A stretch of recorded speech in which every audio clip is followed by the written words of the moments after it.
விடுதலை சிறுத்தைகள் கட்சி தலைவர் திருமாவளவன் தற்போது செய்தியாளர்களை சந்தித்து வருகிறார். அதன் நேரடி காட்சிகளை பார்ப்போம். மறைமுகமாக சுட்டிக்காட்டியிருந்தார்.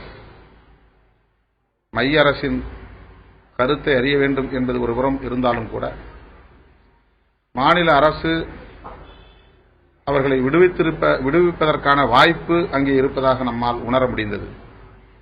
ஆனால் மாநில அரசு மைய அரசின் ஒப்புதலை கேட்டு கடிதம் எழுதி அதிலே ஒரு தேக்கத்தை ஏற்படுத்திவிட்டது, சிக்கலை உருவாக்கிவிட்டது என்பதுதான் விடுதலை சிறுத்தைகளின் கருத்து. ஆகவே இன்றைக்கு மத்திய அரசு வெளிப்படுத்தியிருக்கிற இந்த கருத்து அனைவரும் அறிந்த ஒன்றுதான், ஏற்கனவே நாம் தெரிந்த ஒன்றுதான். என்றாலும் மத்திய அரசு இதனை மறுபரிசீலனை செய்ய வேண்டும். கால் நூற்றாண்டுக்கு மேலாக ஆயுள் தண்டனை கைதிகளாக இப்போது இருக்கிற அவர்களை விடுவிப்பது என்பதுதான் ஒரு அரசு மனிதநேயத்தோடு அணுகுகிறது என்பதை உறுதிப்படுத்த முடியும். மரண தண்டனை இருந்த வரையில் அவர்கள் பிடிவாதமாக இருந்தது சரி.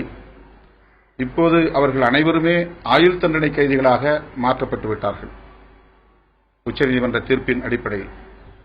ஆகவே ஆயுள் தண்டனை கைதிகளாக 25 ஆண்டுகளுக்கு மேலாக அவர்கள் இருக்கிறார்கள் என்பதை உணர்ந்து அவர்களை விடுவிப்பதுதான் ஒரு மனிதநேயமுள்ள அரசாங்கத்தின் கடமை என்பதை விடுதலை சிறுத்தைகள் சுட்டிக்காட்டுகிறது.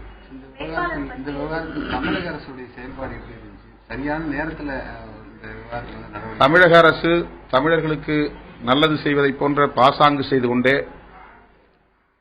மத்திய அரசின் நிலைப்பாட்டை ஆதரிக்கக்கூடிய வகையில்தான் செயல்பட்டது. கடிதம் எழுதுவது தமிழர்களை ஏமாற்றுவதற்கான ஒரு கண்துடைப்பு என்பதை ஏற்கனவே நாங்கள் குறிப்பிட்டிருந்தோம். திரு சதாசிவம் அவர்கள், நீதியரசர் சதாசிவம் அவர்கள் வழங்கிய தீர்ப்பை பயன்படுத்தி ஆளுநருக்குள்ள அந்த அதிகாரத்தை பயன்படுத்தி அப்போதே விடுவித்திருந்தால் மத்திய அரசு அதில் தலையிட்டு தமிழக அரசின் மீது எந்த நடவடிக்கையும் எடுத்திருக்கப் போவதில்லை, எடுக்கவும் முடியாது. தமிழக அரசை கலைக்கவும் முடியாது. அப்படி ஒரு அருமையான வாய்ப்பு கிட்டிய போது அதை தட்டி கழித்தது அதிமுக அரசு என்பதுதான் என்னுடைய கருத்து.